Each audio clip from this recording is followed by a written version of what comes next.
Senator? Thank you very much. I call him doctor on the floor. Thank you very much, Senator. I want you to know that I value the work that goes into a budget. Out of the 16 sessions that I've served as a legislator, over half of those was in the Finance Committee. And nothing gave me greater joy than to be able to work alongside of Chairman Nelson at that time when she was a member of the committee on Article 2. Article 2 was so important to me. And I not only wanted to be on Article 2 because of my district, but because of every district in our state.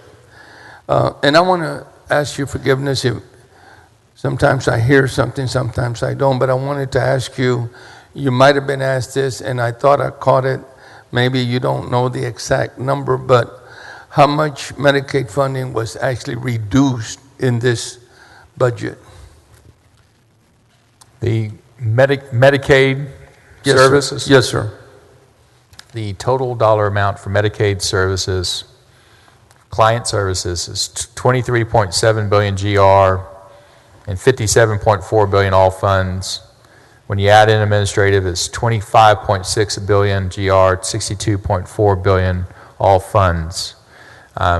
When you look at that in comparison to prior years, you have to realize the prior years also have the supplemental added into that. So that's a kind of a truer number.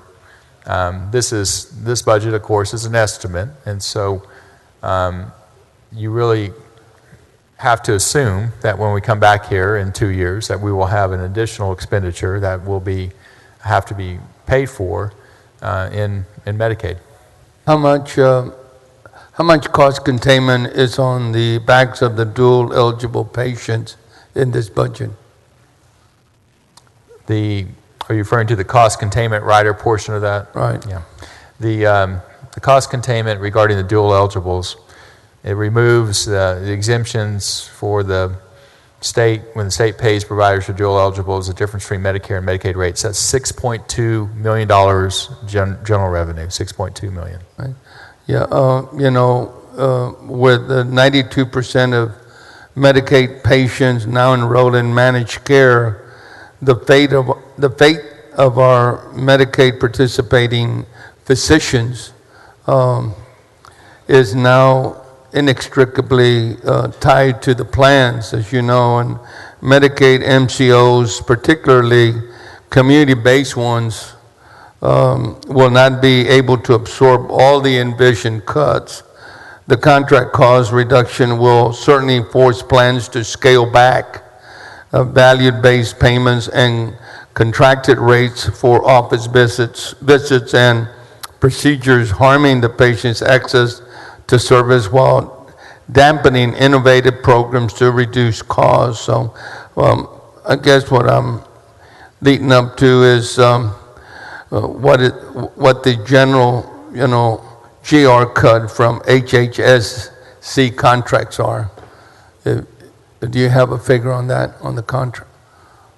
The overall amount of money, general revenue On contracts? Contracts. Yes, sir. The total amount of savings that we are trying to achieve in contracting through competitive contracting and closer scrutiny about how we negotiate and manage those contracts is $250 million through Rider 34 in this budget, which is the cost containment rider. When you look at how much money we actually have in contracts with managed care organizations, it's well in excess, I think, of $22 billion.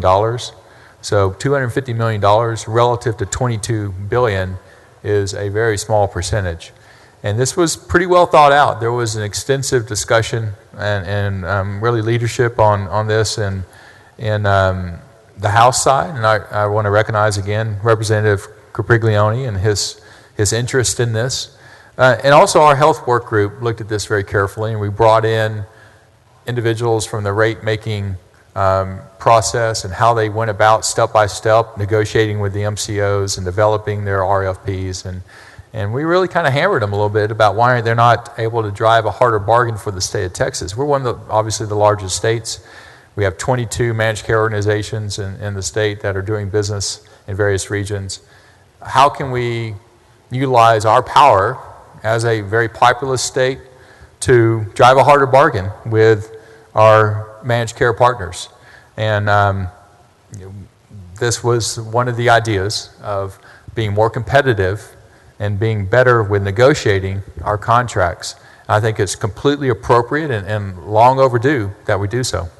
Well, and I certainly appreciate your remarks. I think my ultimate concern is that we have not capitalized on Medicaid funding at the federal level as other states have.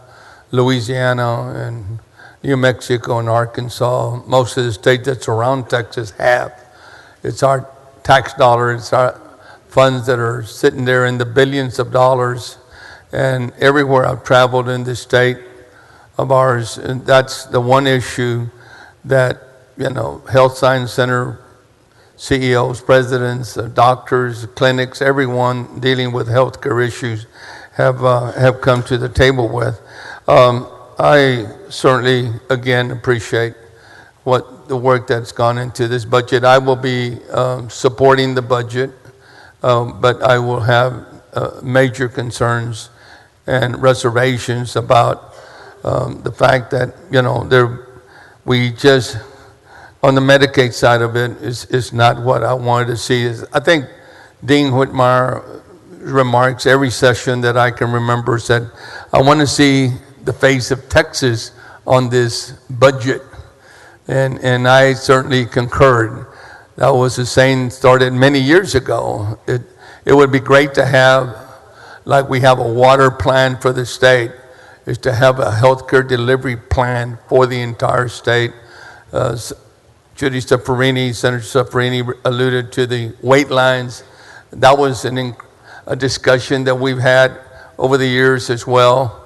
And I too feared anyone dropping through the cracks and people not being able to get to that finish line to be able to get those healthcare attention that they were in so dire need of. So I will support this budget, but again under strong reservations on the fact that we've fallen, in my humble opinion, short of addressing the Medicaid issue that we have in our great state. Thank you very much, sir.